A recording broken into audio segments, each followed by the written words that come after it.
Hi, Advanced Algebra 2. We are going to be doing the notes today for 2.6 and 2.7. So please grab your notes. You are also going to need a graphing calculator. So if you don't have one, please scoot next to someone who does have a graphing calculator, a TI version, so that you can follow along with these. Okay.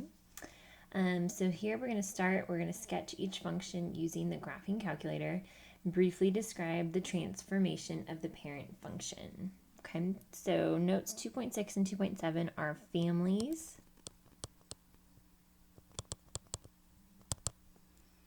of functions. Okay, so in the graphing calculator, I'm going to write the calculator commands over here on the left so that we can follow along. We have to graph this, so we need to go to y equals, okay, the upper left-hand button, y equals. We want to graph absolute value of x. Okay, so the absolute value function, when you're in your y equals, you need to hit math, go over to number, so NUM, and the first one is absolute value. Okay, so it looks like that. So you're going to hit enter, so grab absolute value, and then you need to enter x. Okay, so it's the button right next to alpha, that X. Okay. We just want to use a standard window here. So what you're going to do to look at the standard window is you're going to hit zoom. Okay, and then zoom 6 is zoom standard. Okay, so that just sets your window so we'll be able to see everything. Okay, so hit zoom 6. And that should pull up your graph. Okay, and what we should notice about the absolute value of x is that it's two lines that meet at, this one meets at the origin at 0, 0.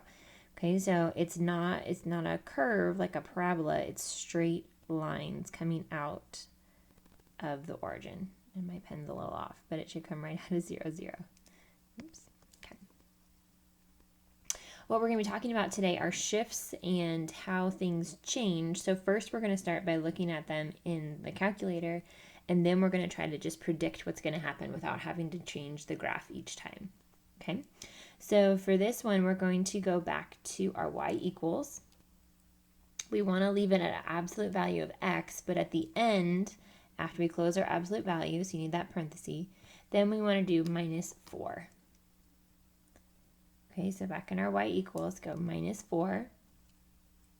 And then you can just hit graph, keeping the window the same is fine. And what's going to happen is it goes down 4. Okay, so we're centered down here. We still have our two vertical lines coming out. We've just shifted it down. So this shifts down 4. Oops, well.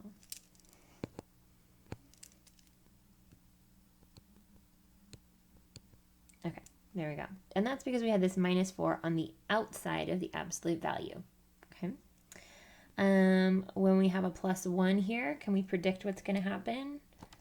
Hopefully, we're going to go back to our calculator and change this so we can see the graph. So absolute value of x, close the parenthesis, and then you want plus 1. Okay, so you do that and then hit graph.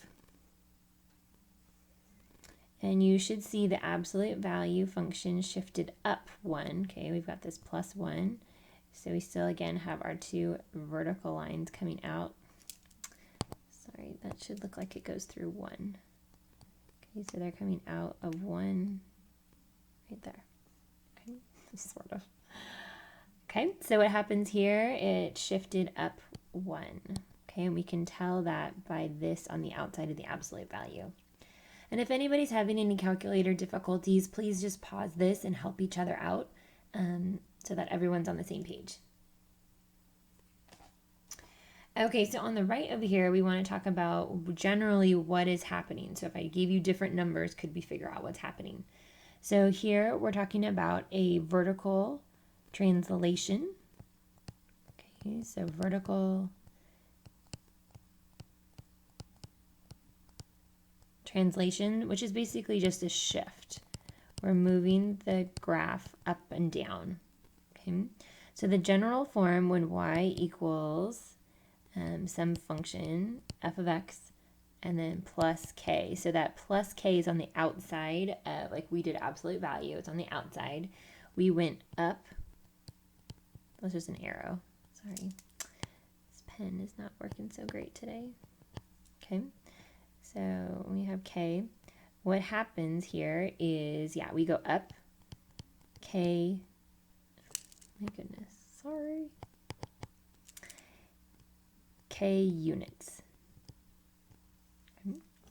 And when it was a subtraction, so y equals f of x minus k,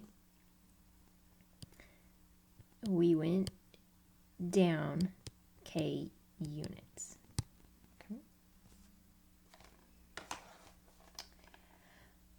Okay, so now number 2, it's going to be very similar, same concept. We're going to start with our graph of f of x equals the absolute value of x. So it's the same graph that we saw before. It comes right out of the origin. 2 lines, it's not a curve, 2 lines coming out of the origin. So now we're going to look and graph this shift in the calculator. Okay, so go back to our y equals. What you should notice is that this minus 4 is on the inside of the absolute value. So in your calculator, what this should look like is when you're in y equals, you should have absolute value of x and then minus 4, then close parentheses. Okay, it's inside the parentheses. Okay, so we can keep the window the same. All you have to do is hit graph once you get that in there. Okay, and this is going to shift it, but when you have a number added or subtracted inside the absolute value or inside that function, it's going to shift it left and right. Okay, and so they're actually opposite signs. And what I want you to think about, like, because this one is shifted to the right 4. Okay, and it looks like this coming out of 4. You want to think about what's going to make this inside 0.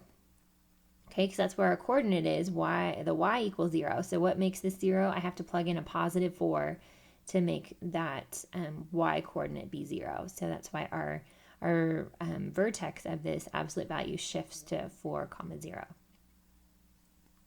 Okay, so here we shifted right 4. Okay, we're going to do another one. Absolute value of x plus 1. So in your calculator, again, go back to y equals. We're going to have absolute value of x plus 1, close parentheses. Again, don't change the window, just leave it at zoom standard is fine. So just hit graph. And this one, since the plus 1 is on the inside, it's going to shift it to the left 1. Okay, so what would make this inside 0? It's a negative 1. X would have to be negative 1 to get y to equal 0. So this is left 1. Okay. All right, so here, when we add and subtract inside the function, we have a horizontal translation, okay, or a shift horizontally. So for y equals, and I'm going to write this like a function of x, and then we had minus h on the inside. So h is whatever number we're doing. When it was x minus h, this shifts it right h units. So whatever h is, it's going to shift it to the right that many places. Okay. And when we have x plus h, this is going to shift it. Okay, and we saw it went left h units. Okay, so that's our general form of our translations, shifting vertically or horizontally. Okay, without using your TI, describe the transformation from the parent function f of x equals x squared. Include a sketch of your new function. So we're going to try to do this now without graphing it in the graphing calculator. If you get stuck, just throw it in the graphing calculator and see if you can figure it out. But we're going to just sketch these graphs. So the parent function means where we're starting from. So x squared is a parabola. It starts at 0, 0, and now we're talking about it curves. Okay, sorry, my pen is off. But it starts at 0, 0, and it curves. Okay, sort of, just pretend that that's what it's supposed to look like. Okay, for a, g of x equals x squared plus 3. The plus 3 is on the outside, so are we talking about horizontal or vertical? Okay, when it's on the outside, we saw it's a vertical shift. So this is going to go up 3 units. So we have our parabola. That is just up 3 units. Okay. All right, for b, our minus 5 is on the inside of this function. So it's x minus 5 all squared.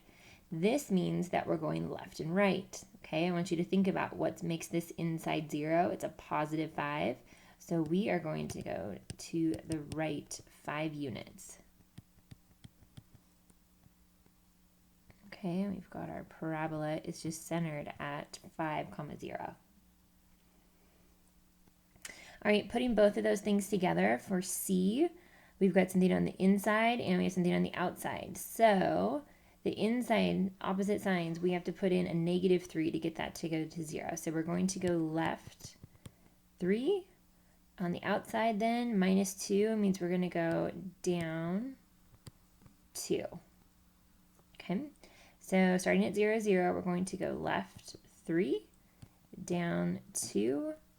That's our starting point of our parabola, and we get it like that.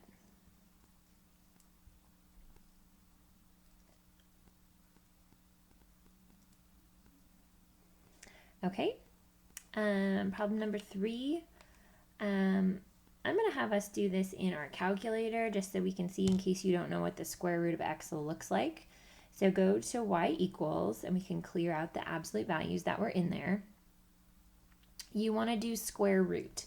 So on the graphing calculator, square root, the square root is right above x squared. So on the very left-hand side, you'll see it's like a little yellow button. That's above the button for x squared. So you find x squared, and it's like a little, it's like a little one above it. So you have to hit second x squared to get that square root. So in your y equals, it should look like square root and then parentheses. You need to put an x and then close your parentheses. We can keep the window the same. It's fine. So just hit graph. Okay, and you're going to see it starts at 0, 0, and it's going to be a function that kind of comes out like this. It's really like half a parabola is what you want to think about. Okay, half a parabola. If we stick a negative out here in front of this square root function, does anybody know what's going to happen if you think about it? Okay, this is going to be a reflection. So you can go ahead and add that in there if you want. Put the negative, don't put a subtraction, put a negative. But it just flips it down here. Okay. So again, it's like a half a parabola is what it looks like. It curves. Okay. So the general form of this, when we add that negative, we had a reflection. And which axis did it reflect across? It was across the x-axis. Okay. So y equals negative f of x. It reflects across the x-axis.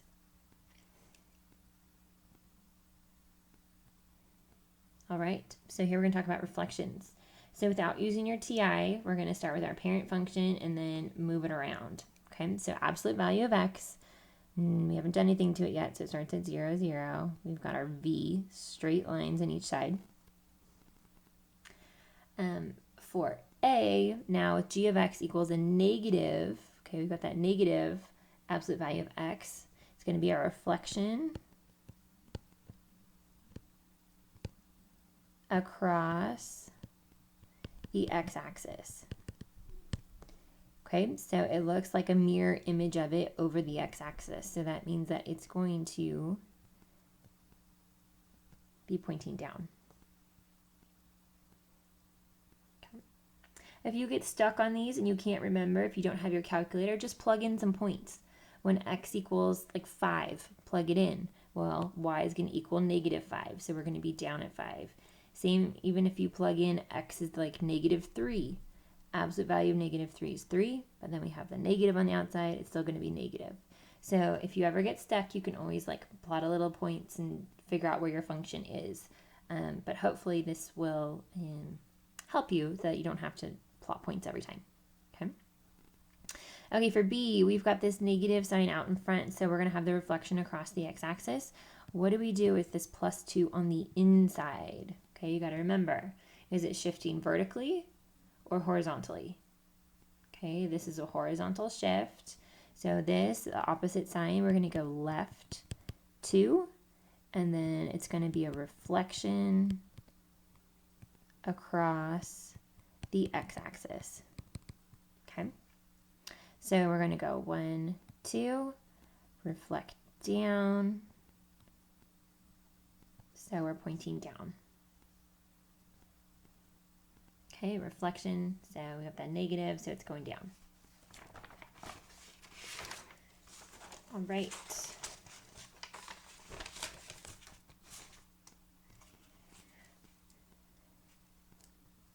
Okay, so the next page, we're going to talk about some more using the square root function. Okay.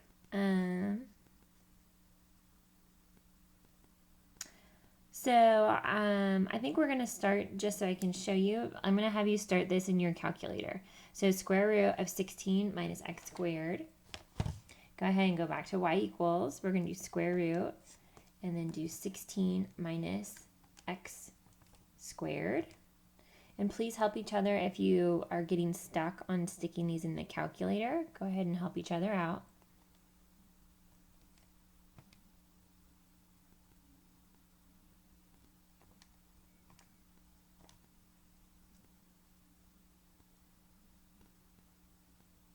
Okay, so this should look kind of interesting in your calculator. Okay, so the smallest thing that we can plug in here, you should probably be able to tell from your calculator, is going to be 4 and -4. Okay, because once we do that, then we're getting negative. Oops, sorry. Then we're getting negative numbers. We can't; those aren't real numbers then. So we're going to go from 4 to -4.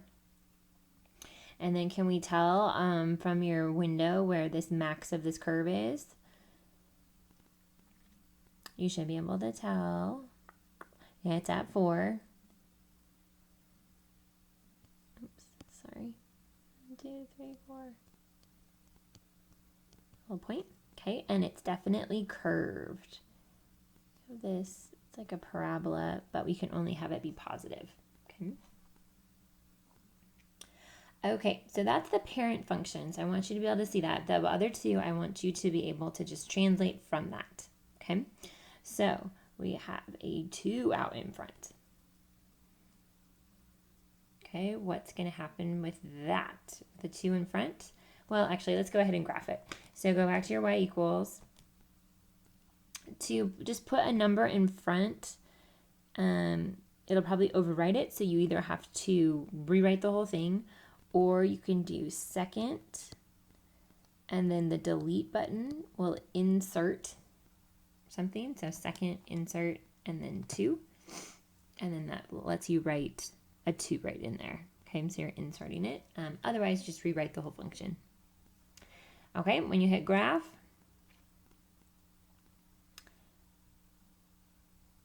okay,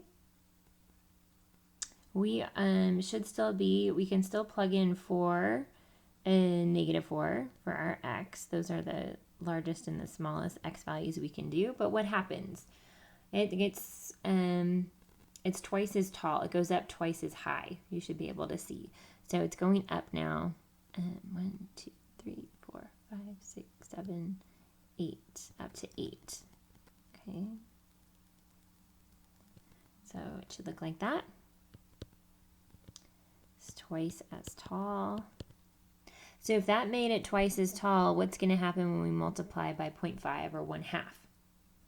It's going to be half as tall as our original function. Okay, so we're still going out to 4, -4, but our original function over here went up to 4. So half as tall, it's only going to go up to 2.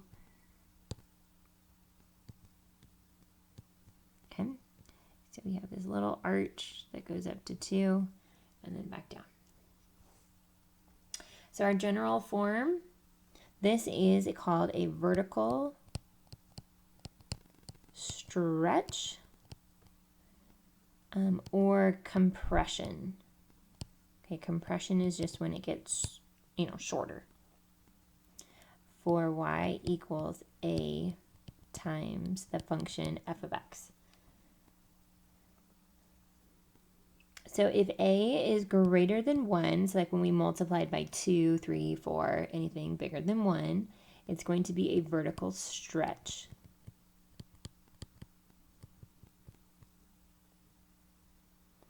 Okay, when we multiply by something that's smaller than 1, but it's still positive, so 0, a is between 0 and 1, we get what's called a vertical compression.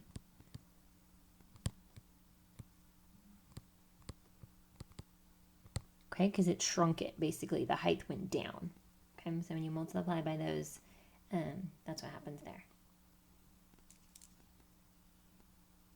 Okay, so vertical stretch compression.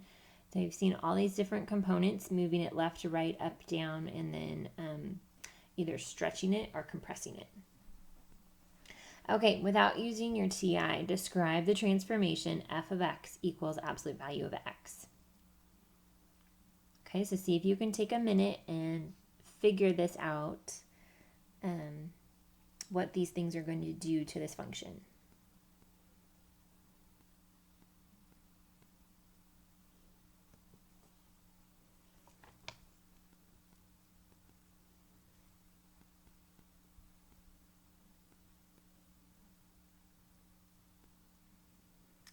Okay, so for part A, we have this multiplied out in front of here, so it's going to be a vertical either stretch or compression. 0.3 is less than 1, so it's going to compress it. So we're going to have a vertical compression by a factor of 0.3. Okay. B has a lot going on with it. Okay, we have negative 1.8 in front and then minus 5. So the negative, first of all, we're going to have a reflection across the x-axis. The 1.8 is going to stretch it out, so then we're going to have a vertical stretch by 1.8.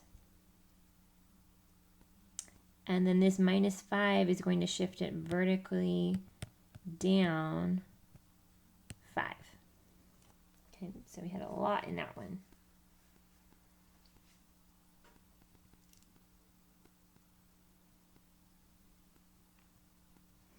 Okay, there are two types of translations or shifts. Okay, they're either going to be vertical or horizontal.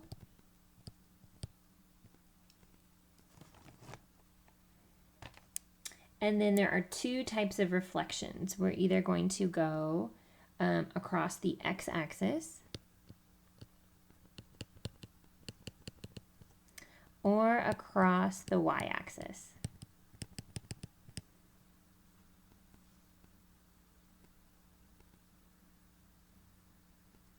So in a translation or a reflection, okay, the graph retains the same size and shape.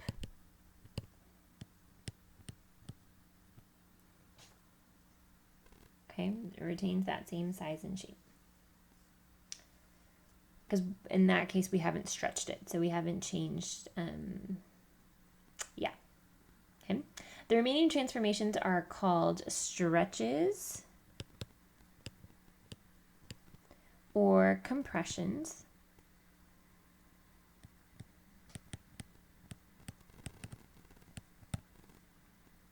These transformations can be in a vertical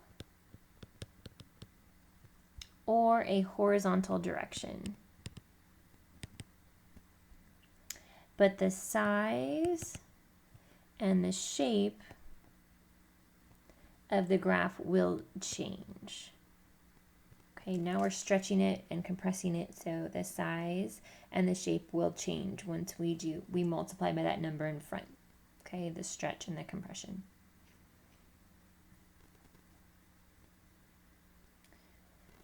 Okay, so here are some additional problems. Given the parent function f of x equals x to the third, write the new function g of x based on the following transformations. Okay. So number one, a horizontal shift left 5 units. Okay, so think about if we want to go horizontal, do we need to do something on the inside of the function or the outside? Okay, so first thing you want to think about. So g of x, to get it to horizontally shift, we have to have it on the inside. So it's going to be x plus 5, and we're doing to the third. Okay, left, we have to do opposite sign. Okay, so it's a new one. Reflection across the x-axis and a vertical shift down 2 units. Okay, there's a couple things. A reflection across the x-axis, what do we need to do to get it to reflect? Okay, that means adding a negative. So we're going to have negative. And then a vertical shift, that value is not on the inside of the function. So we'll have negative x to the third. The vertical shift down is then going to be minus 2. All right, number 3, a vertical compression by a factor of 0.25. Okay, so there's that. That's that first part. Okay, that means that we are multiplying by 0.25 to our function. Okay, and then a horizontal shift right 8 units. Okay, a horizontal shift means that is on the inside of our function. So we're going to have it on the inside. If I want to shift it right, remember it has to be opposite sign, so it's going to be x minus 8 to the third power. Okay, we're almost there. So next problem. If 2, negative 7 is a point on y equals f of x, then state the corresponding point on the new function. Okay, so hint, you might want to state the transformation. So we don't actually know the function, we just know 2, negative 7 is a point on the function. So what we're going to do to it, y equals f of x, that function, minus 3. Okay, so we have this minus 3 on the outside. What shift happens there? Okay, this is vertical shift, and it's going down 3. Okay, so when I look at my point 2, negative 7, and I'm shifting that just vertically down 3, then my x-coordinate stays the same. I'm just going down 3 more units in the y direction. So my new coordinate would be negative 10 for this point, okay, to shift it vertically down, because we're just starting with this coordinate. That's all we know. Okay, number 5. We are going to take y equals f of x plus 6. Okay, plus 6 is on the inside of my function. That means I'm going left to right. And in this case, it's a plus 6. Opposite sign, I'm actually going to go left 6. So this is a horizontal shift. We're going to go left 6. Okay, so if I'm going left 6, does my x or my y change? My x coordinate does. So I'm starting at 2, and I'm going to the left 6 units. So 2 minus 6, we're going to have negative 4, negative 7.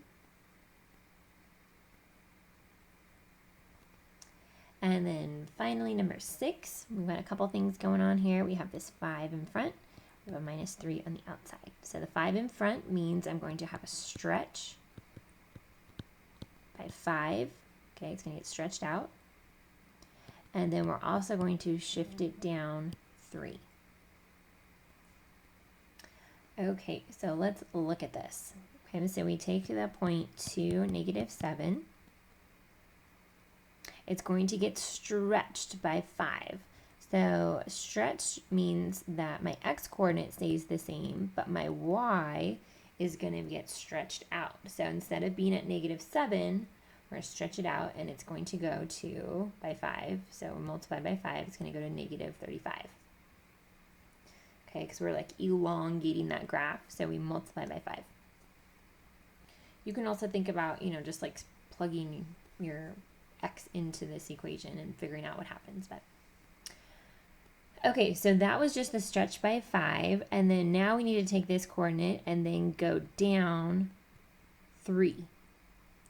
Okay, so again, the up-down shift is not changing my x-coordinate. I need to go from -35, I need to go down 3 more, so that's going to be -38. Okay, so the stretch you want to do first, and then figure out how to move it left or right if you need to. Or sorry, up or down, that's what we just did.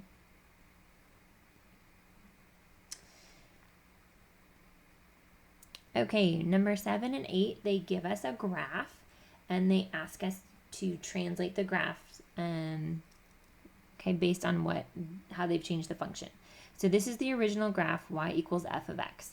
We need to do this transformation. So let's look at what's happening. Inside the x plus 2, what is that going to do? It's going to go left 2. This -3 on the outside means I'm going to go down 3. So I'm going to take a couple of like these points and just do that exact thing. So like this point right here, okay, I'm going to go left 2, and then, and then down 3. So this is that first point. And I'm going to do this with a few of them. So this top point up here, I'm going to go left 2, down 3. This other point on the axis, I'm going to go left 2, down 3.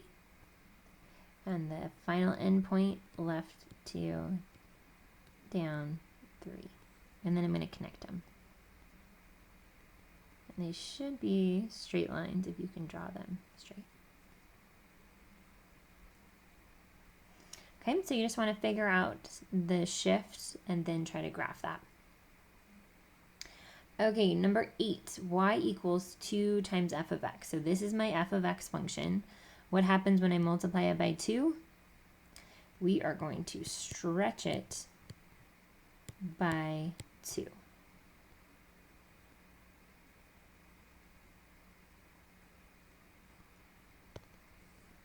Okay, so how we do this is we're still going to take like those endpoints, or the points that were turns that we know of.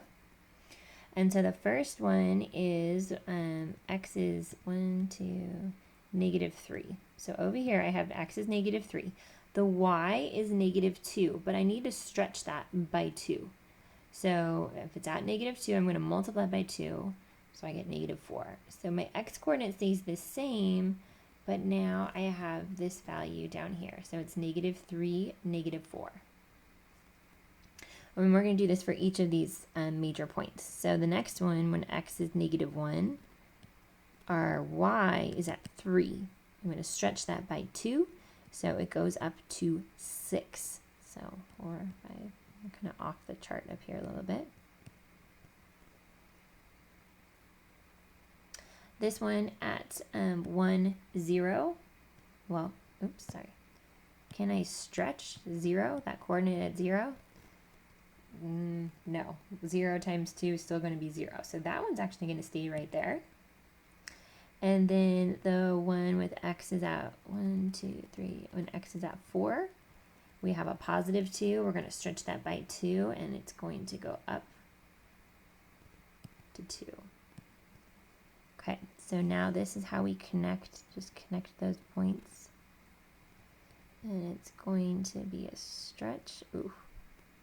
Mine are not perfectly straight, but that's what we wanted, was for them to be straight. Okay, so yes, they should connect in straight lines.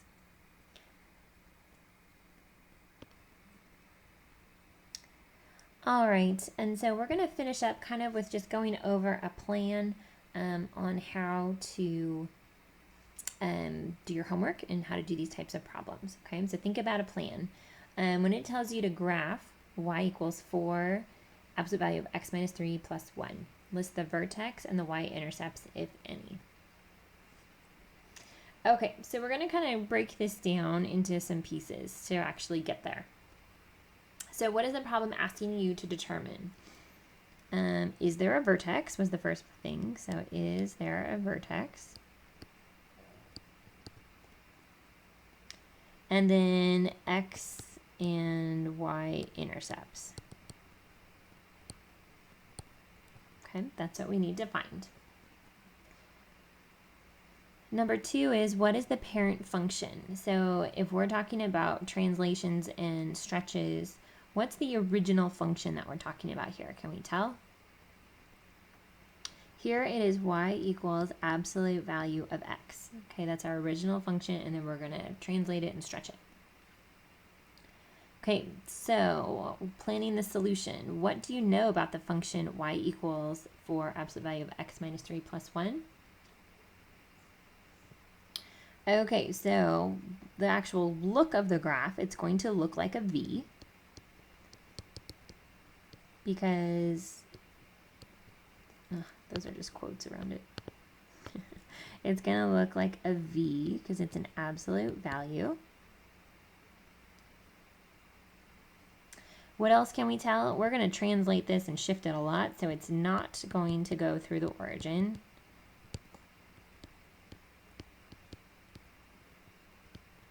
The translation is not into, because we have multiple transformations.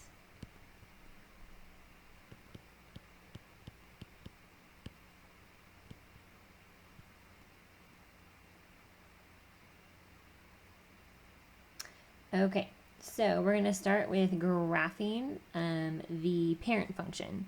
So on here, it's a little hard to see, so just make your axis somewhere. That's straight. I cannot graph a straight line to save my life. Okay, parent function goes through 0, 0, and is going to go out. If I can make it go perfectly. Okay. What transformations do we need to apply to this function? There's a few. Okay. So let's start with the x minus 3 on the inside. What is that going to do? It's going to shift it horizontally. So there's going to be a horizontal shift. Okay, think about opposite sign. So it's going to be to the right 3. This 4 out in front, what is the 4 going to do? There's going to be a vertical stretch by 4. It's going to get larger, more stretched out. And then the plus 1 at the end, we're going to go up 1. Okay, so that's just going to shift the whole graph up 1.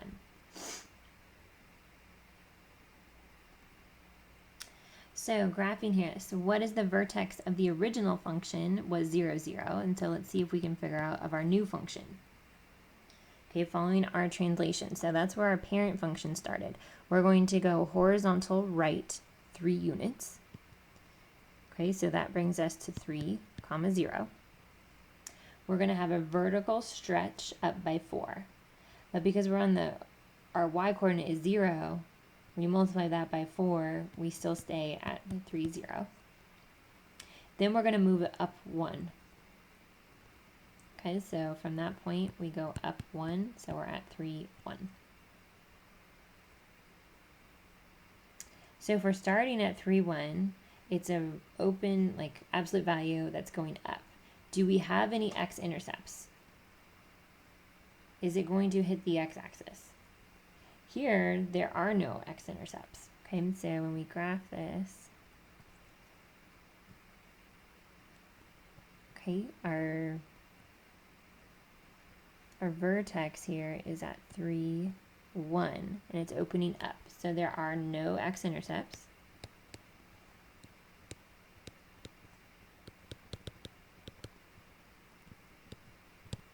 is it going to cross the y-axis? Can we find the y-intercepts? Well, yes, we can find those. Okay, so to find the y-intercept, that just means we're going to plug x equals 0 into our function. So we have 4 times 0 minus 3, absolute value of it, plus 1. Okay, so 0 minus 3, negative 3, but take the absolute value, is just 3. And then plus 1, so 4 times 3 is 12, plus 1 is 13. So our y-intercept is 0, 13. So I should have graphed this a little different, but it's going to be really high up there. Okay.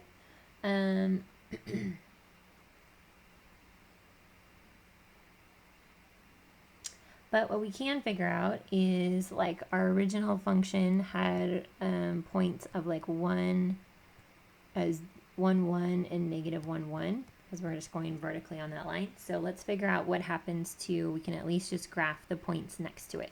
So here we had points in the original function of 1, 1, negative 1, 1. So basically what we did to the vertex, let's do to those points so we get our coordinates. So like 1, 1, we're going to go horizontal by 3, to the right 3, so we're at 4. We're going to go a vertical stretch by 4, so our x coordinate is at 4. 4 times our y coordinate, well, here, I'll just map it out over here. So like 1, 1 goes to 4, 1. We have a vertical stretch, so we're going to multiply our y coordinate by 4. And then we go up by 1. So eventually we're going to be at 4, 5. So 1, 2, 3, 4. Okay, what's nice is that on the other side it's going to be exactly the same. Okay, because it's symmetric. So you know that it'll be the same on the other side. Or you can map it out. These are straight lines. Ugh, they go through those points. Okay, I'm going to be able to graph the function.